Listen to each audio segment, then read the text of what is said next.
Hey, I'm Elly from Awesome EVs. This is an Australian EV channel, and today I'm reviewing the Kia EV3 Air Edition. This is the baseline model. It's 4.3 meters long, and it's a little zippy delight. I've just been driving it around, so let's take a closer look. So getting into the Kia EV3, it does have the flush door handles, which I like the look of, but I'm not the biggest fan of using. Push in and grab it. It's an awkward dance. All right, in we go. This is the beautiful interior. I really like it. There's something just wholesome and cozy about the interior. Got these really interesting doors as well, with this sort of shiny bronze silver strip. The funny thing that I will say though, getting into the Kia EV6 is that it's almost impossible to find the on switch or how to start the ignition at first glance. Has anyone spotted it? All right, so it is here under the steering wheel. There. There, under the steering wheel. Strange placement. So when I was just sitting looking at the steering wheel, I thought, oh, entry is usually around here. No. Okay, maybe back there. No.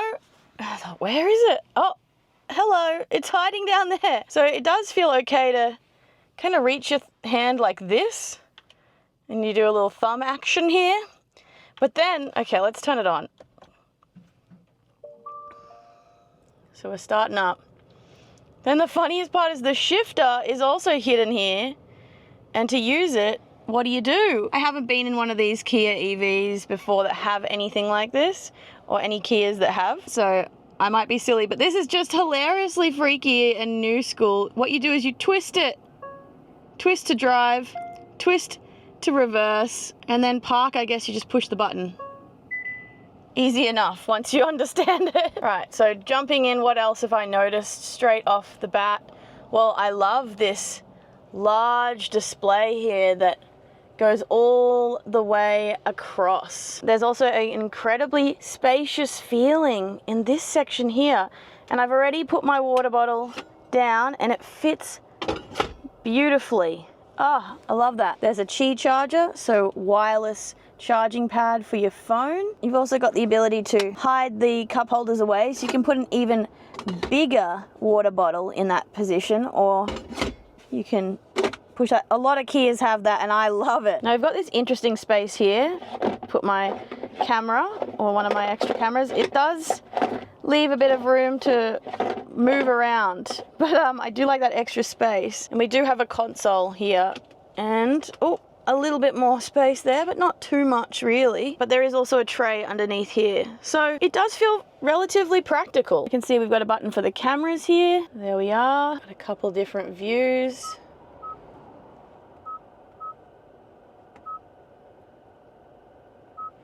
Really nice touchscreen. It's really easy to use. How do I navigate is the question. What are these? Are these just touch controls? Oh, that's so strange. It's a touch bar, so it's not like a soft press sensitivity. You have to press on it and the whole bar somewhat moves. That feels really funny. Okay, so this is the home page. What else? We have brightness, notifications, quiet mode. I'm just going to swipe around and see what I can see. Phone projection, voice memo, weather, calendar, settings, valet mode, vehicle diagnostics, notifications, online manual. All right, how do I adjust the air conditioning? Fan down, nice. Fan up. Oh, I love those physical buttons. Temperature up and down, that is gonna be so helpful when you're driving. You can just quickly change things. I love that. I've also got traditional physical vent open and close, and the volume control like that. That's brilliant. I am already loving the practical use of buttons and dials and physical switches in this car, because it doesn't feel futuristic in here, but it still has the practicality of a classic vehicle when it comes to the buttons, at least. Like, I don't know about you, but this feels really cool. I like this vibe. I mean, this grayish color is a little bland, to be real, but it's kind of funky. What have we got down here? Some charging ports. We've got the ability for connectivity or charging. Oh, interesting. That's not a button. This one, that's a really creative. And then another charging port. Whoa! Nice. The seats. I'm pretty comfortable just having been in here for about 5 minutes so far. Have we got anything in here? Oh, yep, just a classic glove box. Nothing crazy to see there. Do we have power windows in this model? Yes. What about up? Yes. And what about the passenger? Yes. And back? Love to see it. And the back? No power windows in the back. All right, I didn't expect it, but I always like it. What else have we got here? We've got another parking brake. We've got the adjustment dial to adjust the angle of our front head beams or headlights. Got the anti-slip, got the frunk down here, which I'll definitely check out. Everything else looks pretty typical. Ooh, ooh, ooh. Headlight controls are kind of hidden behind the steering wheel. You can't really see them at first glance, but yeah. You might have noticed this flashing. So you can't actually see that flashing in real life. That's only something that I'm seeing through the camera screen here. And this is one of those little cameras or whatever you want to call it that tell you if you're paying attention while driving. So it's really good for fatigue. If you're driving a long distance, even if it's just an hour or two, it's going to tell you if you're getting fatigued, if you aren't looking at the road or paying attention. But to be honest, I'm not a fan of these. I just feel like they're not really necessary, but I don't know, maybe in the future, maybe with all the smartphone addictions, maybe everyone's attention span is so bad that these are going to be a necessary tool in all cars for people to stop them from, you know, not paying attention. Or should I say, you know, to keep them paying attention. We'll see. All right, up here, got a typical mirror, which we can flip to block some bright light. Whoa, we have an SOS button, which I'll definitely need to deep dive into, but I have seen these on cars before. It allows you to call someone out to you in an emergency. I find that really interesting though, because it implies that there's tracking in this car to some degree, but let me get back to you on that. I'm either putting a note on screen or I'll put something in the description or I'll do another voiceover here. All right, we got lights. Oh, very gentle touch lights. Nice. We also have main lights on and off, door lights on and off. What have we got up here? Oh, yep. Pretty standard little mirror. Oh, there's a light as well. Nice. There's no sunroof in this car, but to be honest, it's just not something I personally look for, so it certainly doesn't feel missing to me, but let's have a quick peek at the interior from my angle. It's quite nice. I don't know, I'm really torn of how I feel about this grey interior. There's something about it that feels, when I look into the lens and I see myself on screen, it feels boring. But in real life, it feels cozy and maybe nostalgic in some capacity. I'm not sure what it is. I'm going to take you through the back now, but first let's look at these sweet rims. They're pretty cool. It really is a car with such interesting angles. And we've also got this fun door handle in the back. Oh, that was nice and easy to open. Didn't feel too heavy. All right, what have we got in the side of the door here? So this is the back door. We've got manual door handles, which I love. It means you can hopefully get out in an emergency. It feels like it's a proper manual one. Got a nice deep bottle holder. I might test mine out really quick. All right, we've got a really similar storage situation in the front. Let's see. Oh, it fits, but not quite. Here's another look at the front. Really interesting headrest designs. If this fits any better in the back. Oh, it's tighter. I think I could potentially maneuver it to just fit, but I don't want to scratch my bottle or the door. So let's have a look inside. These are always really funny designs because they're connected by like an elastic, so they spring back quite quickly, but you can definitely fit some stuff in there. I doubt you can fit my bottle, but not quite. Maybe a plastic squishy one. Now I do want to note that you've got your classic flat floor here with the EV, and it feels spacious because of that. I'm going to jump in now, and I've gone straight into the middle seat, and you know what? It's not too bad. I feel like you can really judge a car based on its middle seat. Well, I wouldn't judge a whole car based on its middle seat, but it's often where they are lacking. And I gotta say, it's like a really comfortable, almost like bench seat. So this is a comfortable seat underneath the bottom. The back though, behind me in the middle, a little firm. Would be totally fine on a regular drive, might get a little uncomfortable on a road trip. Let's move over. Ooh, yeah, it's definitely a different experience. It's quite comfortable. Do have this funny, like, quite intense depression here, almost as if there's not so much padding underneath it, but this is stretched across a slightly open cavity. So that's interesting, but you do have like a lumbar support down here. That's squishy padding. That is like a material stretched across a void, in a sense. Very interesting choice. We've got your child attachments on both sides. What else have we got in the middle? We got some cup holders. They look kind of small. Definitely more of a standard bottle holder, like a water bottle. I can't tell if this can be removed or not. We'll have to look in the back. We've got lights here. Of course, got handles and one clothing hook there. Now, in terms of comfort in the back, again, I'm really happy. And you know what makes me even more happy? So we've got vents. I think it's a crime to not have vents in the back of a car. However, considering this car is so small, it's not always a requirement. But just opening those vents in the back, I already feel cooler. I think it's an important touch to have in the back because, you know, whether you have kids in the back that are car sick or adults in the back that are car sick or anyone in the back, it's more comfortable. I love this little feature as well. We've got charging ports, USB-C, very up to date, in the back of the seats. That is awesome. But you know what I am most excited about is I heard there's a PowerPoint inside of this car. Is there? Let's find out. It should be down here. No way. Look at this thing. Oh my gosh.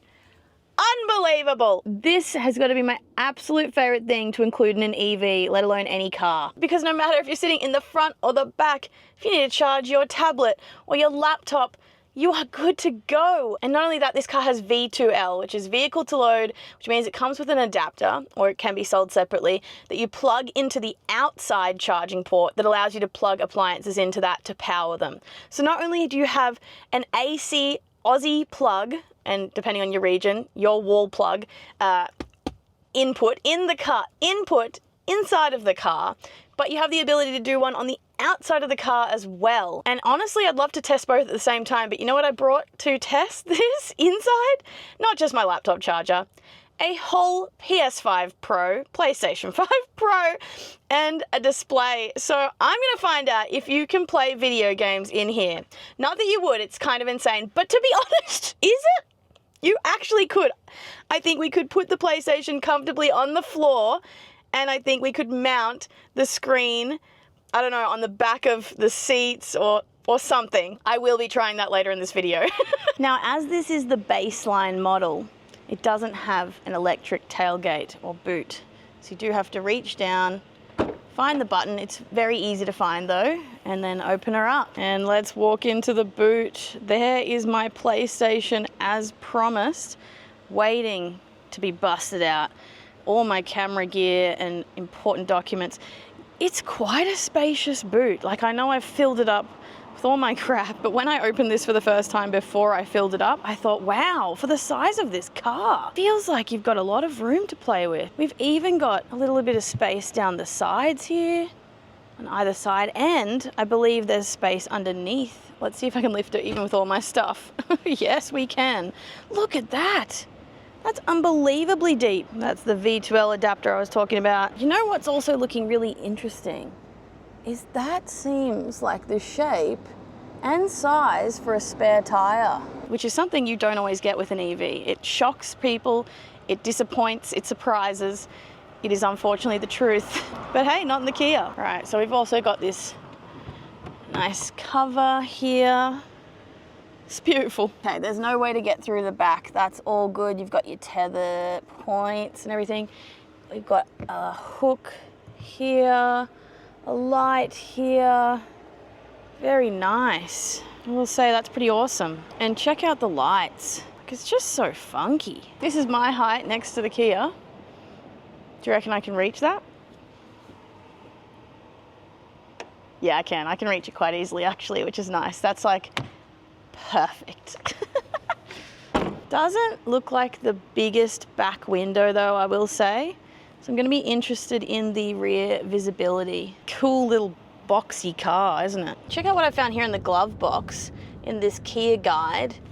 It actually gives you the approximate charging times of this car. That is really handy to know. Okay. Oh yeah, it's not that big, but it will certainly do the trick for a couple of small items. Got access points for your battery, your water. That's my small iPhone 13 mini. All right, we've got our own maps in here. I want to see if there's a McDonald's around. Oh shit, I just need the bathroom, honestly. Can it get us there without connecting Apple CarPlay or Android Auto yet? 3.5 kilometers. The route guidance will start now. Oh, hello. Okay, well, it's test drive time. Can't quite see over the bonnet, so let's see if I can raise the chair up. I've already raised it up quite a bit. Here we go, here we go. Okay, that's it.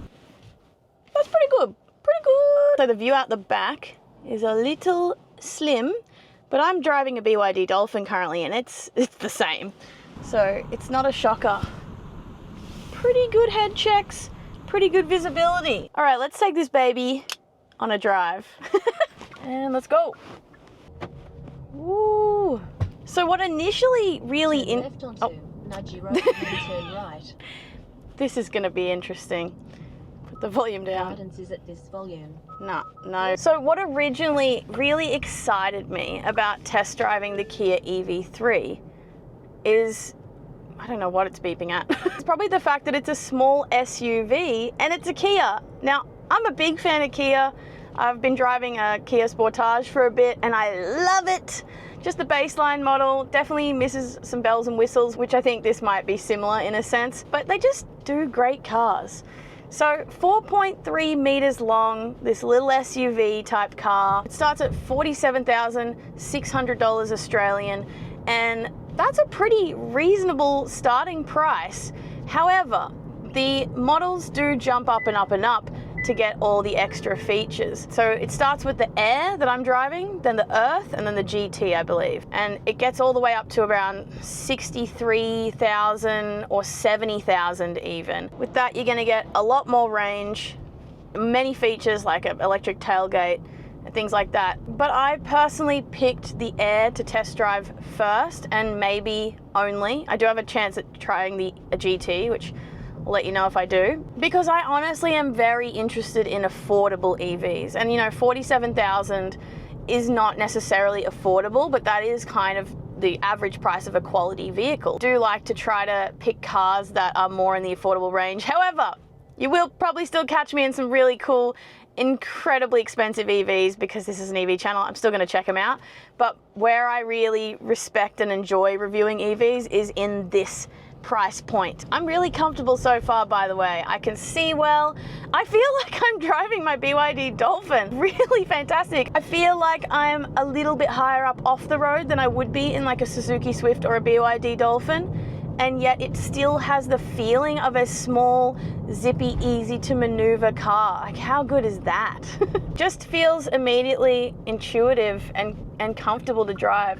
You know, when you've been driving for many decades of your life, me probably realistically, I don't know, what have I been driving? Close to 15 years. When I do take these cars on a test drive, you sometimes feel a little bit like, oh, awkward, nervous, you know, especially if you're trying a car that's really large and you feel like you're driving, you know, a mini van. But this car just instantly feels comfortable and familiar.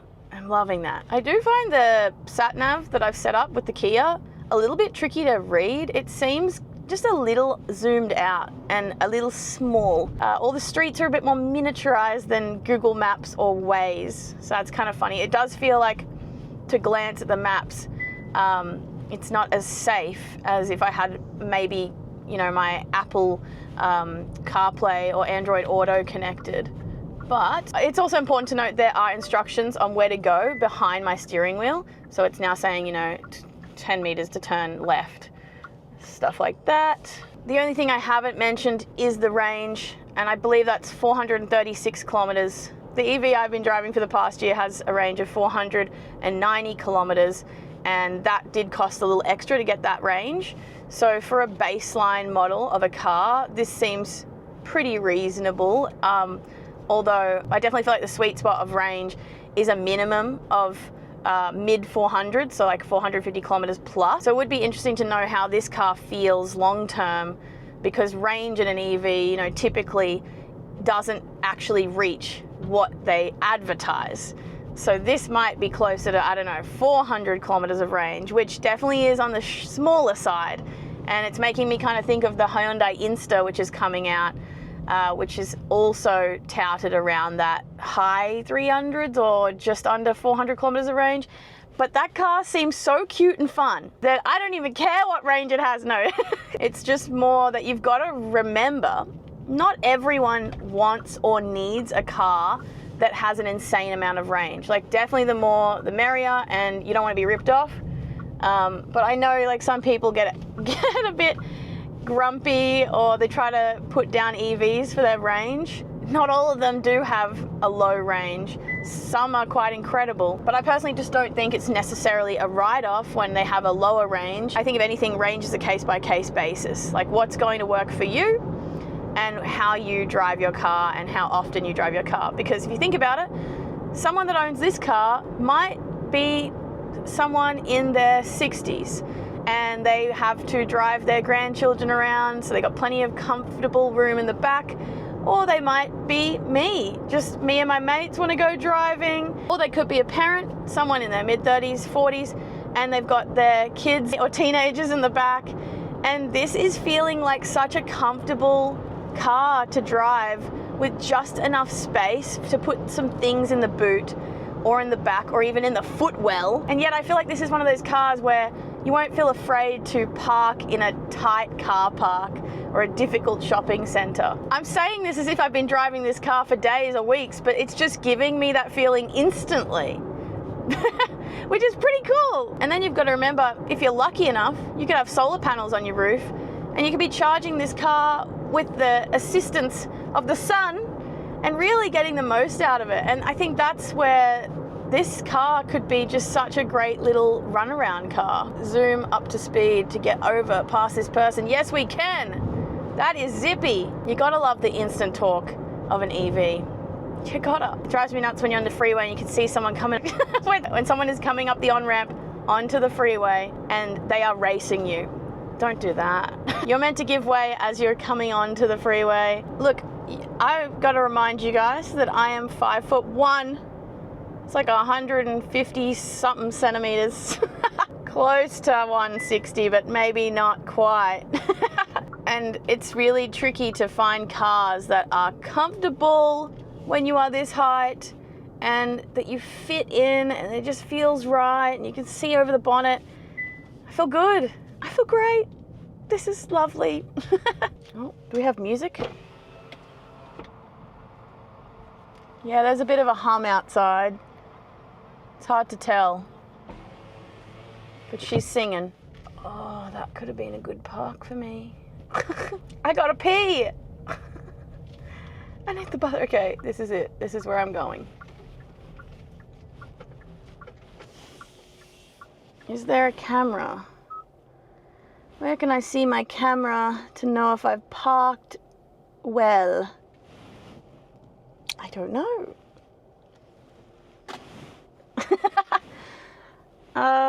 See, I like when cars give you a very obvious button to just turn on the vehicle's camera. Oh yes, down here, of course.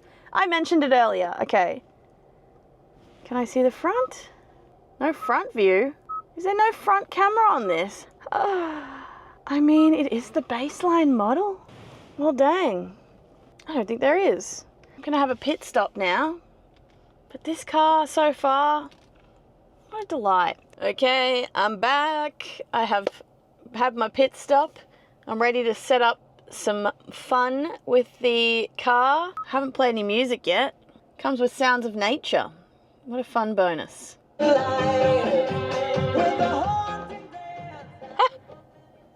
is this? A remix of Lady Gaga and song 2? It's good. It's the radio, so it's hard to tell the quality of the bass, but that sounds amazing. Also, I had a comment saying make sure to turn up the bass by like 2 clicks and it will be, and yeah, you can tell even without crisp audio from an MP3 from my phone that that's a pretty nice sound system. It's the same person that said the audio is pretty good and I should turn up the bass said I should try one pedal driving. Now, I've tried that before. It's called iPedal. You just use the accelerator to drive. So that means when you take your foot off the accelerator, the car starts braking, and it can be really good for start-stop traffic, as they mentioned. So iPedal, where are you? Drive mode? Oh, I think I see it. Sport, eco, normal, snow. Oh, I should have tried it in sport mode. Do that right on the way back. So if you press and hold this, it pops up on the screen back here. There you have it. And then you can toggle the levels down or up. So that's the intensity. So I think I will try level 1 and play around with that. Well, guess what, guys? It works! I have created a PlayStation gaming setup in the back of the Kia EV3 Air. This is insane!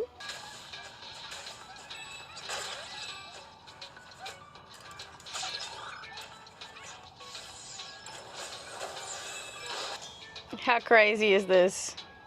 I can't even. So I am in the Kia EV3 with my PlayStation set up because it has a regular power point. For those wondering about the back end, this is an espresso display.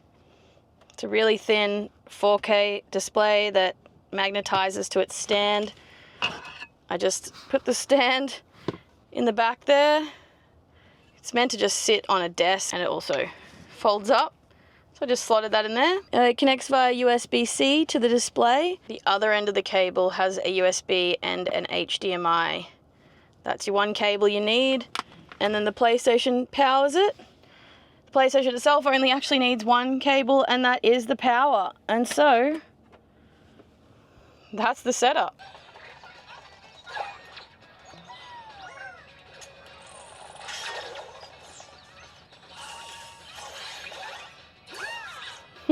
So here on the outside, we have the charging port, and this is where you can also plug in appliances with the V2L adapter, which is one of my favorite features about EVs. Oh my gosh, let's grab it from the boot. Something I have to mention about Kia, which I don't understand, is that the car has to be off for you to open the boot. I don't think this is necessarily a blanket thing, but I have experienced it in previous Kias. I don't get it. Help me. If anyone knows the answer to that, is that definitely the case? Can I turn it off in settings? I don't know, because I have to. It drives me crazy. What you do is you just take the cap off, like so, and you can just plug it in, and then open this part out. You'll see in here, you have a regular power point. Pretty cool, hey? Whoa, I've got iPedal on now, and it doesn't just roll once you put it into drive. You've got to make sure you got that accelerator going. Not bad. I haven't got it on very sensitive. Still don't know if I love the built-in maps, but I'm using them. This is such an interesting car because if you compare the Kia's features to its price and what else is on the market, you are going to be missing out in a way. You know, you can get more range, better specs, things like heated or ventilated seats, and definitely an electric tailgate on things like a BYD Atto or a Geely. I suppose if you're not ready to delve into the Chinese EV market, or if you are just interested in going with a brand that you've always known and trusted, you might come back to Kia, right? And Kia's funny with the way they spec their cars. The baseline model is always missing a bunch of funny things, like an electric tailgate, for example. So I feel like you might almost be buying this for the brand name and less so for the features if you're going to get this baseline Air. And you know, with buying something like a Kia, you're getting their famous 7-year warranty, and you also get free roadside assistance if you service with Kia every year, which I've even used, and it's great. And I think you also get like an 8-year warranty on the battery, maybe for like 100,000 kilometers. I think in some ways you're buying some peace of mind if you are gonna toss up going for a Kia over another EV brand that might be more competitively priced and spec. Because let's be honest, this is not the best option if you're comparing specs with EVs in this price range. So what it's going to come down to is what you value in a car. But if the main things you value is comfort, and maybe even you're a shorter person like me at 5'1", and you need that visibility, you want a seat that actually fits the size of your body, that you can see over the hood with, it's relatively easy to understand, it feels modern, it feels sleek, and yet it has all these physical buttons on the dash still, well then, I think you're doing all right. And let's go back to the PowerPoint in the back seat. Oh my gosh, why did not all cars have that? I love that about the Kia. I've just been realizing that I've worn sunglasses this whole review, and I don't know if I usually do that, but you can't see the joy in my eyes. It's been a really pleasant experience driving this car, and I hope this video has given you an insight into what it might be like and if you might like it. But the thing is, you're gonna have to go test drive this, you know? By the way, I didn't find the distraction detector, I don't know what to call it, that little monitor behind the steering wheel, to be too annoying. I mean, I drove around with sunglasses on. I will say though, these are polarized and I haven't got any issues looking at the screens as well, which is great. I'm trying to think of my final thoughts, but I guess it's just that I would totally drive this car. If you've made it this far and you want to see me review more cars, well then make sure to hit subscribe, but also hit that bell. It'll make sure to notify you, especially when I upload a new video. You can also reach my channel just by typing in awesomevs.com in your browser. And I hope you leave me some feedback in the comments and thumbs up if you enjoyed this. Otherwise, I'll see you guys next time. Bye. Okay, hold on a minute. I might have to eat my words because now I'm looking at the GT. Oh, electric seats. This car has, oh, I'm moving. This car has so much more going on. The trimmings feel light years above the Kia EV3 Air. Look at this steering wheel, it's stunning. Look at this door. What, ventilated, heated seating?